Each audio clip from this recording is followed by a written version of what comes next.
Good morning, everyone. This is Ritgal.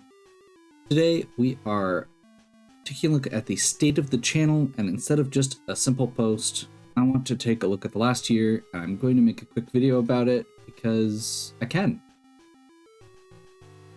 There are a couple factors that are going into this. The first thing is I have video editing software, which I was using the Windows Photo Editor's built-in video software for a long time. And now I have something that's a little bit more robust, which is nice. The second thing is the channel has been growing the last few years. And that means that I have more people, more of an audience that doesn't know me personally for the first time. And the third thing is I feel like with that, it might be time to make some small changes, which is why I've been doing these polls to see how people feel about it. During 2024, I finished 14 games as main series projects, which is not as many as I've done in the past, but it still feels pretty good, especially considering how bulky a few of these were. Phantasy Star 4 and 7th Saga had been on my list for a long time, and I was really happy with how those came out.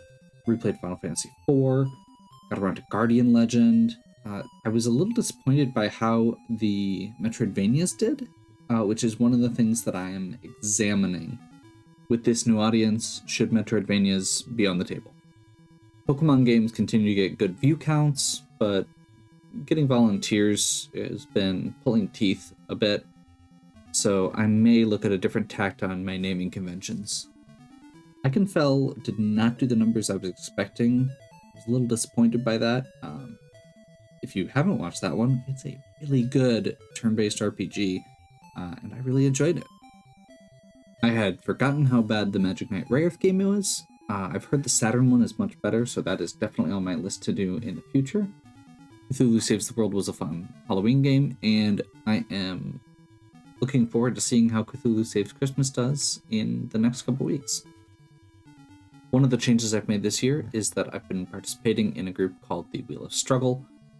It is described as a competitive book club for video games. Each season, people suggest video games to play. We put them on a wheel, we spin the wheel, hence the name, and then we compete. Who can get the furthest the fastest, usually a 5-hour time limit. The winners each week get points. We keep track throughout the season. This season, I got 9th place, which I was pretty happy with. The downside is the schedule and the 5-hour time limit, which does not work well with my video structure, unfortunately. And that is part of the reason that I've been doing these surveys to try and get feedback on whether it's fair to include these or whether I should be doing this on the side just for me. Overall, despite any changes, still put out 384 videos this year, which is well above my goal of 1 a day. So, pretty happy with that. I have been on a bit of a decline the last couple years. That is partially because it's not 2020. So I have a little bit more of a real life.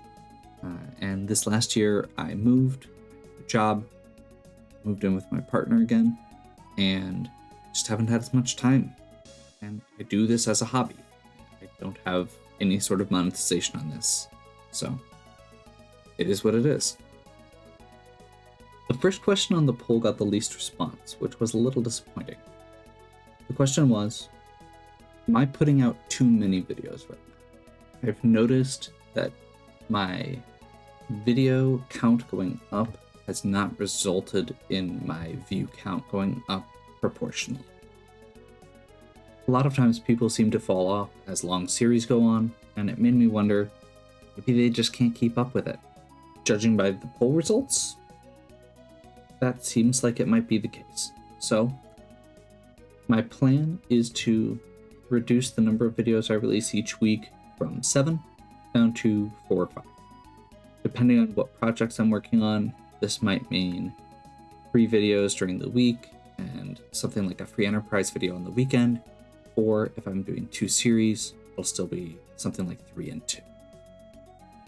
Speaking of, the second question was, how many game series should I run at a time?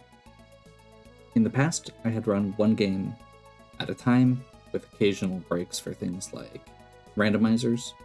More recently, though, I've been running 2 at a time, having the weekday and weekend games. I feel like my plan is going to be to try and run 2-game series a lot of the time based on these results, and then possibly move to 1-game series with special stuff on the weekends during Wheel of Struggle season. Speaking of the Wheel of Struggle, one of my concerns with the Wheel of Struggle was that I'm not actually finishing the games. We just played to the 5-hour time, and the results that I got from this poll were, that's okay with you guys.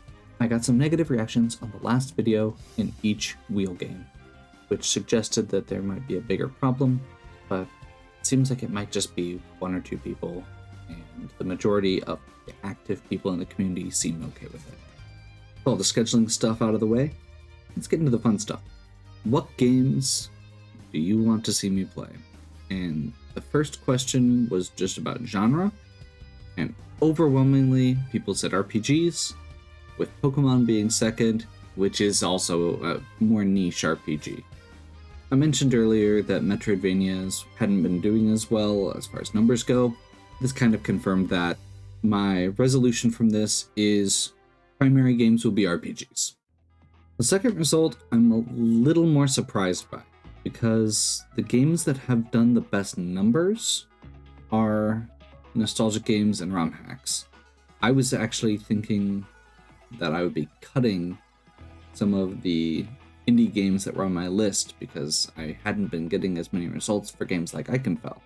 But the polls say otherwise, so we will continue playing indie games. The last 3 questions were about what games to play specifically. Final Fantasy V, Etrian Odyssey, and ActRaiser Renaissance were brought up as games that I should go back to and complete. Lufia 2 and XCOM were put up as games that I should potentially revisit. I have a ROM hack of Lufia 2 that I've been looking at, so that might be getting added to the list for next year. Oracle of Ages and Seasons were brought up as a game to play soon, and I had actually done another poll earlier, so I will be playing Oracle of Seasons first. Illusion of Gaia, I'm actually waiting for another project to line up to replay that, so it may be a bit. After all the polls, this is what I came up with for a list for the beginning of next year. I'm going to definitely be starting off with Oracle of Seasons. I've had Castlevania Symphony of the Night on my list for a long time. I am overdue for a replay. Magic Knight Rayearth did really well, and I got a lot of suggestions for the Saturn version. And Final Fantasy V was brought up as a replay. The Pixel Remaster should make it go a lot faster, because it won't have as much grind. I've been really enjoying the Pokemon runs, and the numbers on them have been doing well. So Pokemon Unbound is going to be the next one on my list. I enjoyed playing the Cthulhu games, so we're going to look at replaying This Way Madness Lies. Finally, Echoes of Etheria by Dancing Dragon Games. This is a prequel set in the same world as Symphony of War, so I think the fans of that will enjoy seeing the previous gameplay. So that's the state of the channel. Thank you for those that participated in the polls. If you have anything you'd like to add, please leave it in the comments. If you're watching this without having been subscribed for some reason, please do. And as always, have a good one. We'll catch you next time.